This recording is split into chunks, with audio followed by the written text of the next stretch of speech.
Hello friends, আপনাদের সবাইকে plants A to Z চ্যানেলে স্বাগত।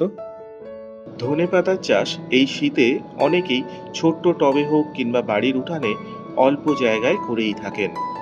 বীজ ছড়িয়ে এক সপ্তাহ অপেক্ষা করলেই উজ্জ্বল সবুজ রঙের ছোট্ট ছোট্ট চারা গাছ মাথা চাড়া দিয়ে মাটি ফুঁড়ে বেরিয়ে আসে। দেখতেও ভারী সুন্দর লাগে তখন। কিন্তু যারা এই ধনে বীজ ছড়িয়েছেন কিন্তু চারা বার হচ্ছে না বা চাইছেন আরো তাড়াতাড়ি বড় করতে গাছগুলোকে, তারা কি দেবেন গাছে আর সেই ব্যাপারেই বলবো এই ভিডিওতে।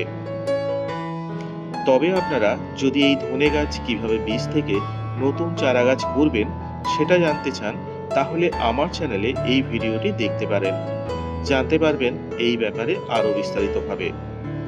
চলুন এবার জেনে নিই কি খাবার দেবেন এই ধনে গাছে দ্রুত বৃদ্ধি করার জন্য।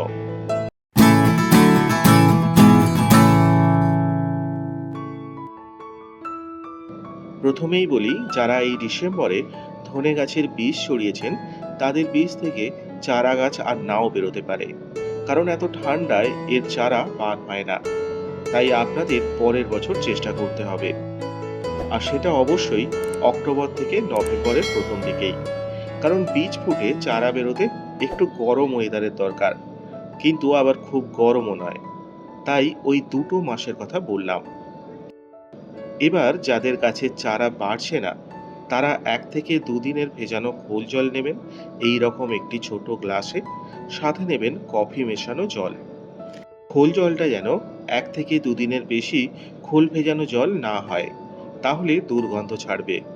আর এই রকম একটা গ্লাসে 2 গ্রাম কফি গুলে নেবেন 6 থেকে 8 ইঞ্চি সাইজের টবের জন্য। আর দুটো তরল খাবারই দিয়ে দেবেন টবের মাটিতে।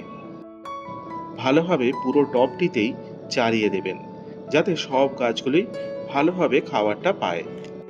কিন্তু এত কিছু থাকতে কফি আর শুধু খোল ভেজানো জল কেন দিলাম? কারণ এই দুটোতেই নাইট্রোজেনের পরিমাণ প্রচুর, যেটা গাছের বৃদ্ধিতে খুব হেল্প করে। এছাড়া পটাশিয়াম ও ফসফরাস তো আছেই। সাথে সাথে দুটোতেই গাছের জন্য প্রয়োজনীয় মাইক্রোনিউট্রিয়েন্টসও এই দুটো খাবারে বর্তমান। তাছাড়া ধনে পাতা আমরা অনেকেই খাই, তাই এতে কোনো রাসায়নিক সার না প্রয়োগ করাই ভালো। তাই আপনারা চেষ্টা করবেন এই রকম নাইট্রোজেনযুক্ত যে কোনো জৈব সার দেওয়ার, যেটা আমাদের শরীরের ক্ষতি করবে না, আবার গাছের বৃদ্ধিতেও সাহায্য করবে। আচ্ছা, এর পাশাপাশি আপনারা যে কাজগুলো করবেন সেগুলো হলো যে টবটিকে অবশ্যই রোদে রাখবেন। যখন দেখবেন চারা গাছগুলো অন্তত 2 ইঞ্চি করে হয়ে গেছে, অন্তত 4 থেকে 5 ঘন্টা করে যেন গাছগুলো রোদ পায় লক্ষ্য রাখবেন। টবের মাটি একদম শুকনো হয়ে যেতে দেবেন না, তাহলে দেখবেন ছোট্ট চারা গাছগুলি ঝিমিয়ে পড়েছে। তাই অল্প করে জল দেবেন এবং মাটিতে যেন একটু স্যাঁতস্যাঁতে ভাব থাকে সেটা অবশ্যই লক্ষ্য রাখবেন। আর প্রতিদিন সকালে হালকা করে জলে স্প্রে করে গাছগুলোকে একটু স্নান করিয়ে দেবেন এইভাবে।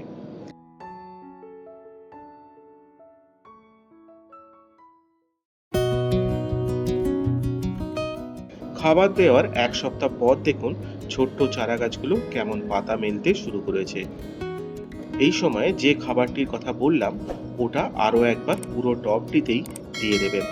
চেষ্টা করবেন প্রতি 7 থেকে 10 দিন অন্তর ওইভাবে গাছগুলোকে খাবার দেওয়ার। দেখুন আরও একটা সপ্তাহ পর কেমন গ্রোথ হয়েছে সেই ছোট্ট চারা গাছগুলোর।